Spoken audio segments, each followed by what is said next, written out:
Do you know anything about the history of glass? No? Would you care to know anything about the history of glass? Sure. In the beginning, not that much history, okay. Glass is right around 6,000 years old. The first time it was used was in the form of glaze on pottery in the Far East. 4,000 years old, it was the oldest dated glass piece. It's called a core vessel. Core vessels were made by the Egyptians and the Phoenicians. At this particular time in history, glass had more value than gold because it was so difficult to make. In 50 BC, the Romans discovered you could eat flint glass, and for the very first time in history, glass became common. Nearly anyone could afford to own a piece of glass. Now, the Romans are the ones responsible for revolutionizing the craft. They invented most of the tools and the techniques that you'll see me use today, and their basic styles and designs have not changed in 2,000 years. Now, it's very important to pay very close attention. We have a big exam at the end of the demo. If you fail the exam, ma'am, the only way you can leave the Glass Works is to buy your way out. Okay. Now, they're all laughing, but they don't realize, Sure, we already did. they don't realize that no one ever. What you need to do is heat up the end of the blowpipe. If you don't do that, the glass will not stick to it. So the end of the pipe is cherry red. That means it's right around 1,500 degrees. Would anyone like to touch this? Congratulations, you have all passed the IQ portion of the final exam. So over here is the furnace where we keep the glass, and in here it's 2,110 degrees Fahrenheit. That's only 70 degrees cooler than lava.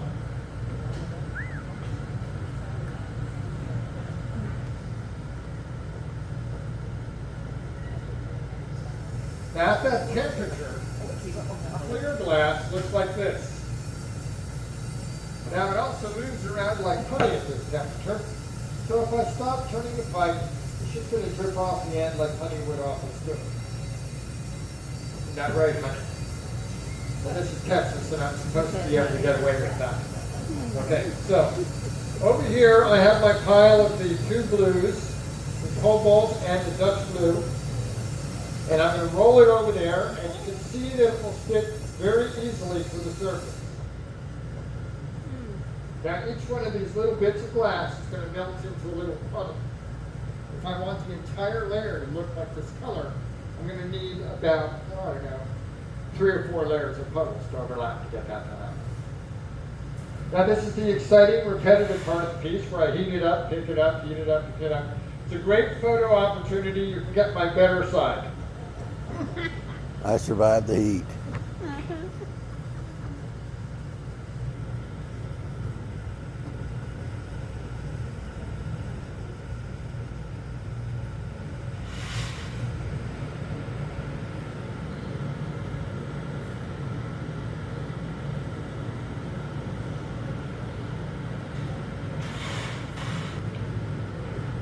Okay, so now I'm going to work this into the surface. The first thing you'll notice is how rapidly this appears to change color as I roll it across the table. What you're actually seeing here is a temperature change versus an actual color change. The steel table will steal out of the glass about 350 degrees on contact. When you have color on there, you can see it happen. Now I trap air in the blowpipe. The heat at the end of the pipe expands the air. It can't go out where my thumb is, so it's going to work its way into the glass and blow its own bubble. Since I can't see the bubble, the only way that I can tell is when the shape changes. Then I know I've got a bubble up in there. That was the magic part of the piece. This is the cheerleading part of the piece. Go team.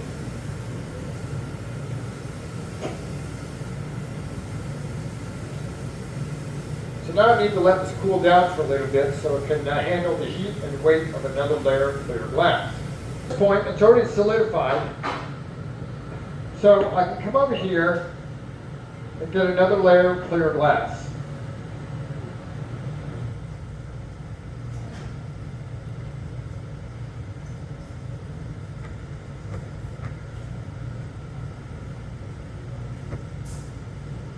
Now, I don't want quite so much on here, so I'm going to let a little bit of it drip off.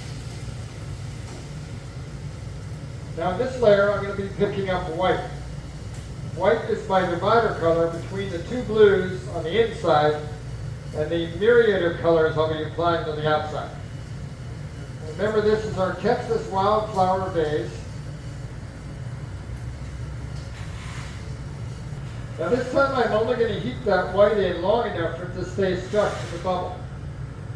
Then I'm going to come over here where I have a color called lapis blue, but it's a powder. I'm going to completely cover it with this blue.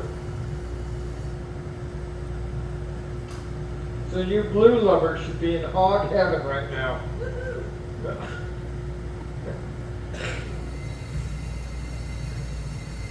Now, since I only heated up the white a little bit, when I heat it up now, the white's going to burn off the peaks of the color bits and settle in the valleys, which will depict our blue bonnets that we have here in our fine state. And these colors here represent all the other wildflowers that we have. So I'll be picking this color group up next.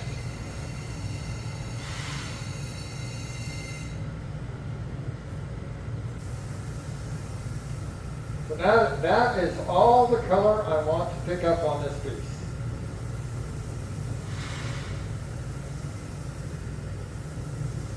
Now here's a special note. There is no check valve in the blowpipe. Nothing prevents air from getting pushed out of the bubble when we pick up color or shape it on this table. So it's really important for me to reestablish this bubble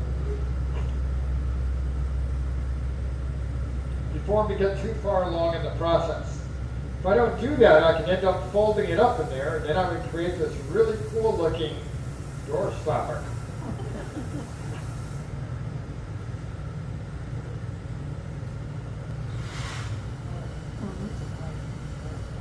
So now I'm going to be cutting in a line which is called a neckline or a jack mark.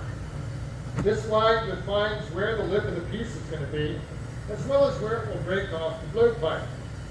If the line is not well defined, you can break the glass piece trying to get it off the pipe later on.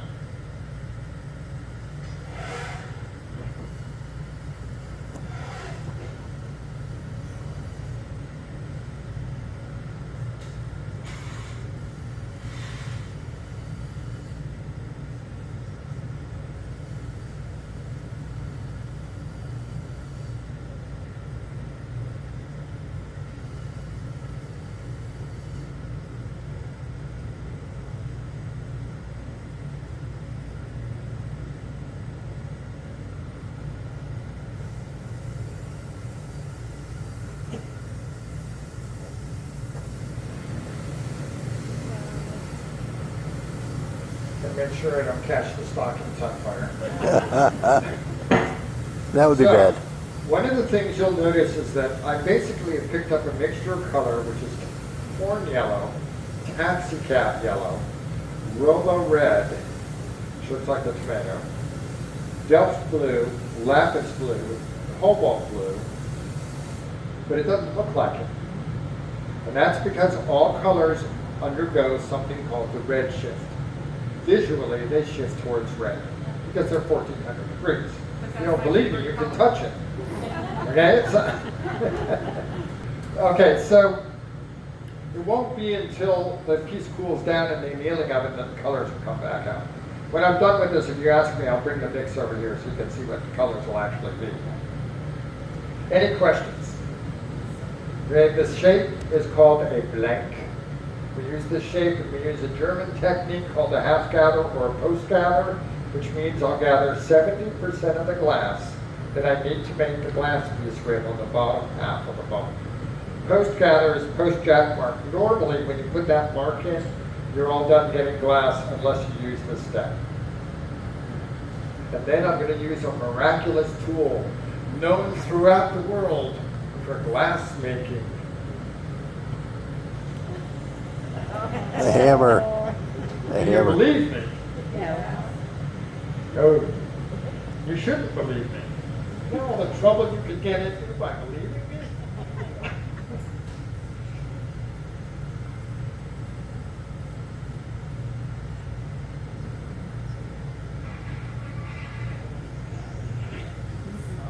Oh.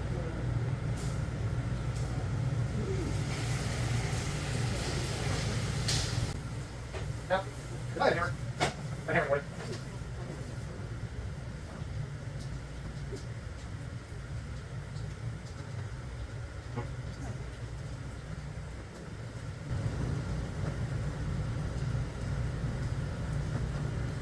So now basically throw the whole thing off center. My challenge at this point is to keep it on center.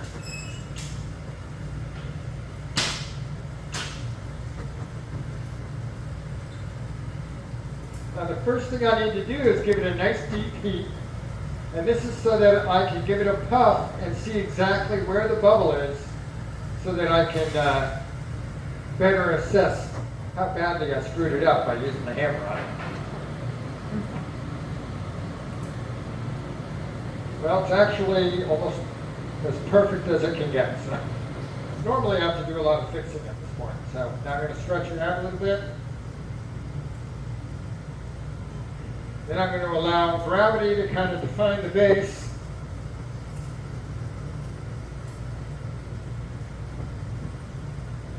Blow it up in the air to give it a little girth.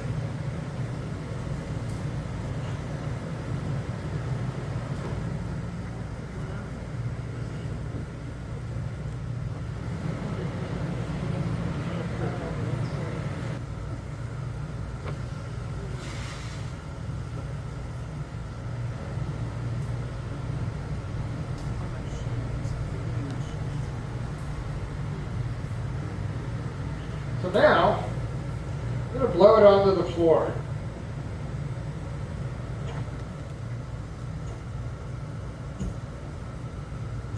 The floor is the coolest surface in the shop. It helps to freeze the bottom and helps it to remain thick. If you're going to use this, it's a gladiola base.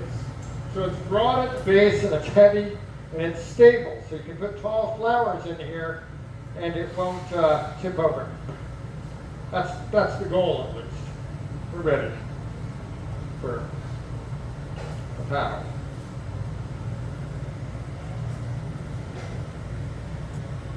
In my hand, I have a pad of wet newspaper. It's as close as I can get to shaving glass with my bare hands without going to the hospital.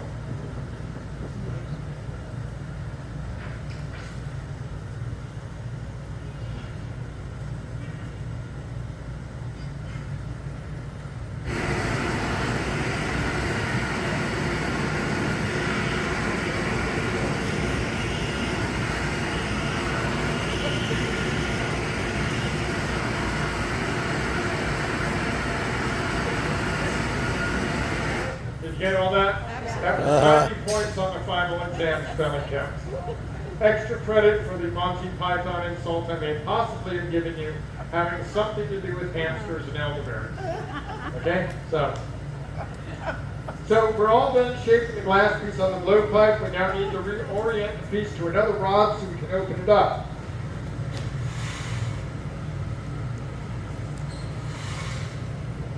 The sign of most hand-blown glass is that there's a mark in the middle of the bottom.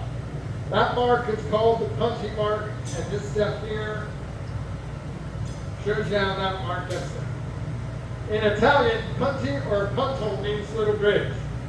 It's kind of heavy, I'll give you a little time. Okay. So Wes has made a little bridge so that the glass piece can travel from one rod to the next. So I'm pulling that neckline. A couple of drops of water along this line start hairline cracks. Those cracks will travel right through that jack mark with a little tap, breaking it free from the pipe. Wow.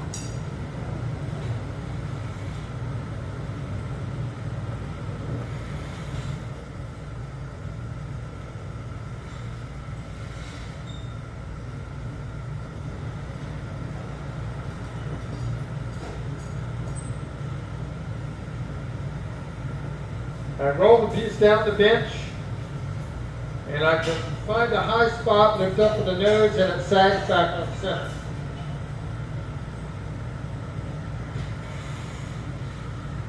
So the next tool I'm going to use is called the Sofietta. Now, only the Italians can come up with a really sexy, sultry sounding name for a rusty tool that you blow into. It's not a puffer. Oh, no, no, no, no. It's a Soviet.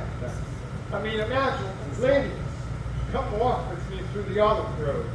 I have a Soviet. I mean, you might go, really, as opposed to, hey, let's take a stroll. I got a puffer. It'd be like, go away from me, you creep. It's just not the same, you know?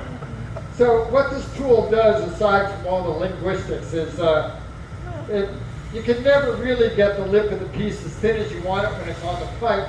So you have to use this tool to blow up that area at this point.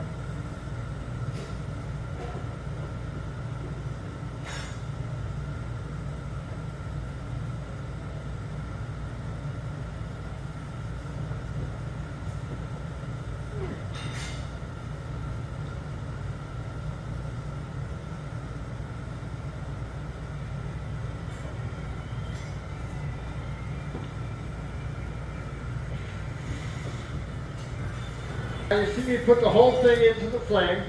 This is to make sure that that connection on the bottom stays hot enough to stay stuck. If I don't keep it hot enough, it can literally just fall off of there. If that happens, well then we have a floor model. Now we can offer you deep discounts on our floor models. Bring your own dustpan, you gotta break it.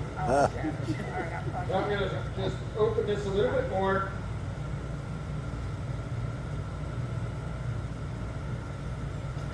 And now we will finish it on this heat.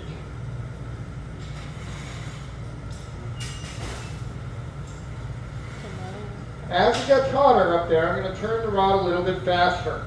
Those hammer pulls are going to turn it or pull it off center. The more off center it is now, the nicer it looks when it's done. So dropping it down, glass stretches really well, but it does not go back. The only place it's going to go is to scallop the top. The piece is never scalloped the same way twice. It doesn't take long before it'll freeze up. We have our piece. Now I've got to keep the bottom hot enough so the piece won't break, while the top of it cools down enough so I can put it away.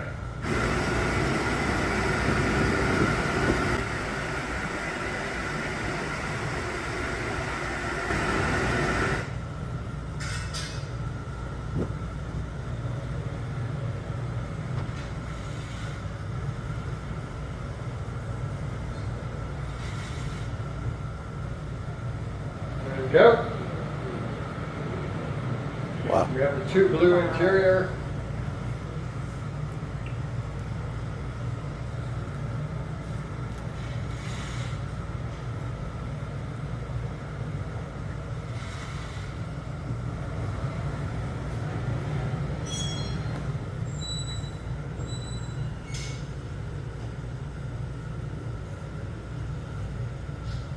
One drop of water right next to that connection. And a little tap breaks it off. The last place it goes is into this oven here. The oven is called the annealing oven. Annealing is a big word for slow cooling. If you do not slowly cool the glass pieces down when you're done with them, they're going to break. So everything we make today goes in there. You can't touch it till tomorrow. Any questions? How long have you been doing this? 8:30, actually I was late, I started at 10.